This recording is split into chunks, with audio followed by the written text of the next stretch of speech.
Alhamdulillah wa syukru lillah. Azka salati wa salami li rasulillah. Azka salati wa salami li rasulillah.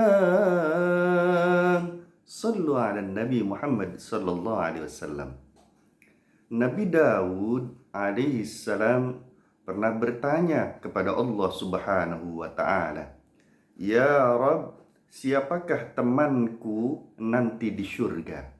Maka Allah Subhanahu wa taala menjawab pertanyaan Nabi Daud tersebut. "Ya Daud, ukhruj min baitik." Wahai Daud, keluarlah dari rumahmu. Lihatlah nanti ada seorang kayu bakar, penjual kayu bakar. Dia adalah temanmu di surga. Maka keesokan harinya Nabi Daud alaihissalam itu keluar dari rumahnya sesuai dengan perintah Allah Subhanahu wa taala. Kemudian Nabi Daud mendapati penjual kayu bakar yang disebutkan oleh Allah Jalla Jalaluhu. Nabi Daud menyebutkan salam, kemudian dijawab salamnya dan memohon izin untuk berada di dekat penjual kayu bakar tersebut, dan diizinkan oleh penjual itu.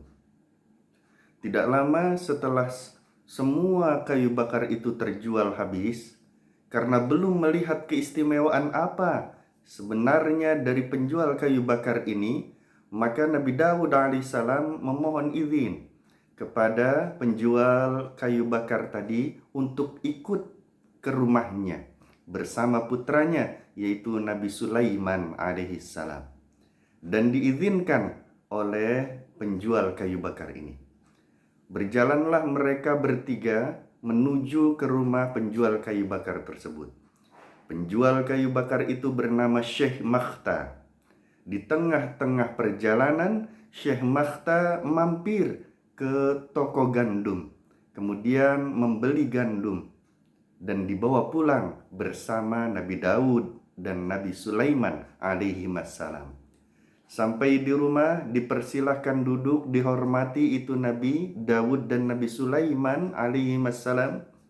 Kemudian Syekh Makhta, si penjual kayu bakar ini, memohon izin untuk memasakkan sesuatu yang untuk dimakan bagi Nabi Daud dan Nabi Sulaiman alaihi wassalam. Selesai dimasak gandum tersebut, disediakanlah di hadapan Nabi Daud dan Nabi Sulaiman alaihi wassalam. Kemudian dipersilahkan Nabi Daud dan Nabi Sulaiman untuk memakan masakan yang telah beliau masak tadi. Maka ketika Nabi Daud dan Nabi Sulaiman alaihi wassalam berdua memakan itu apa yang disajikan oleh Syekh Makhta, Syekh Makhta si penjual kayu bakar ini belum juga memakan apa makanan yang telah dibuatnya. Bahkan Syekh Makhta merenung sejenak sambil hatinya menghadap kepada Allah Subhanahu wa taala dan dirinya berkata di hadapan Allah Subhanahu wa taala, "Ya Allah, Engkau telah menganugerahkan kepadaku kayu-kayu bakar di hutan yang bisa aku jual. Alhamdulillah. Engkau berikan kekuatan kepadaku ya Allah agar aku bisa mencari kayu bakar sehingga dapat aku jual. Alhamdulillah. Kau anugerahkan kepadaku ya Allah pembeli-pembeli sehingga membeli apa yang aku jual tadi ya Allah. Itu semua karena pertolonganmu ya Allah. Alhamdulillah. Ya Allah, dengan hasil penjualan kayu bakar tadi aku dapat membeli gandum. Itu karena pertolongan darimu ya Allah. Alhamdulillah. Ya Allah, aku dapat membelikan gandum dan menyediakan makanan kepada tamu-tamuku. Itu semua adalah karena pertolongan dan kebaikan-Mu ya Allah. Alhamdulillah, Alhamdulillah. Dia terus menerus memuji Allah, bersyukur kepada Allah Subhanahu wa ta'ala. Syekh Makhta terus menerus memuji kepada Allah, bersyukur, bahkan belum memulai makannya, sambil menangis dengan derasnya karena rasa syukurnya di hadapan Allah Subhanahu wa Ta'ala.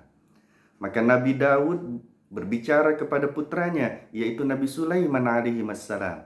Apa kata Nabi Daud? Wahai anakku, wahai Sulaiman, ketahuilah, rupanya syukur semacam inilah yang menyebabkan Syekh Makhta, si penjual kayu bakar, berhak menjadi teman kita nanti di surganya Allah Subhanahu wa Ta'ala.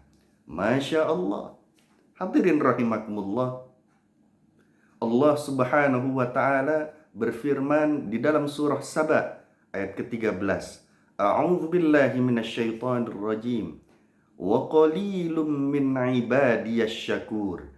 Dan sungguh sangat sedikit sekali dari golongan hambaku yang tergolong golongan asy-syakur, yang pandai bersyukur kepada Allah Subhanahu wa Ta'ala.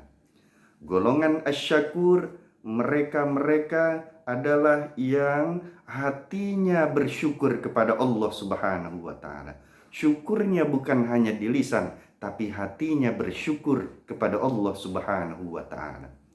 Di dalam hati golongan syakur, mereka menenggelamkan keakuannya. Yang dimunculkan adalah kebaikan-kebaikan Allah. Yang dimunculkan adalah pertolongan-pertolongan Allah. Yang dimunculkan adalah kemampuan-kemampuan Allah, bukan kemampuan dirinya. Menenggelamkan keakuan, ditimbulkan pertolongan-pertolongan dari Allah Subhanahu wa Ta'ala. Golongan syakur, hatinya berprinsip bahwasanya semua nikmat-nikmat itu asalnya mutlak dari Allah Subhanahu wa Ta'ala, tidak ada campur tangan yang lainnya. Menenggelamkan keakuan, menimbulkan Allah, ini adalah golongan asy-syakur.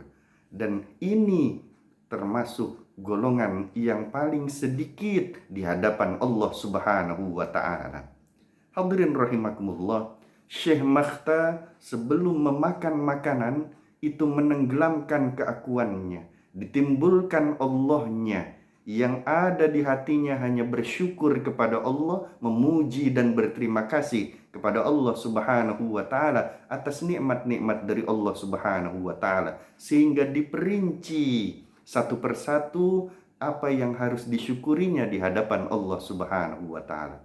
Syukur yang terperinci, syukur yang dalam hatinya berprinsip bahwa hanya Allah saja yang mampu mewujudkan nikmat-nikmat semuanya, sehingga mewajibkan dirinya bersyukur dan berterima kasih kepada Allah Subhanahu wa Ta'ala. Itu adalah syukur bangsa hati, syukur bangsa qalbi, syukurnya golongan asy-syakur yang berhak menjadi temannya Nabi Daud alaihissalam dan Nabi Sulaiman alaihissalam. Semoga Allah Subhanahu wa Ta'ala menganugerahkan kepada kita semua hati yang pandai bersyukur kepada Allah, hati yang menenggelamkan keakuan, menimbulkan Allah Subhanahu wa Ta'ala, hati yang banyak bersyukur kepada Allah Subhanahu wa Ta'ala, hati yang berprinsip bahwasanya Allah Subhanahu wa Ta'ala yang memberikan segala macam nikmat-nikmat kepada kita. Amin ya rabbal alamin. Assalamualaikum warahmatullahi wabarakatuh.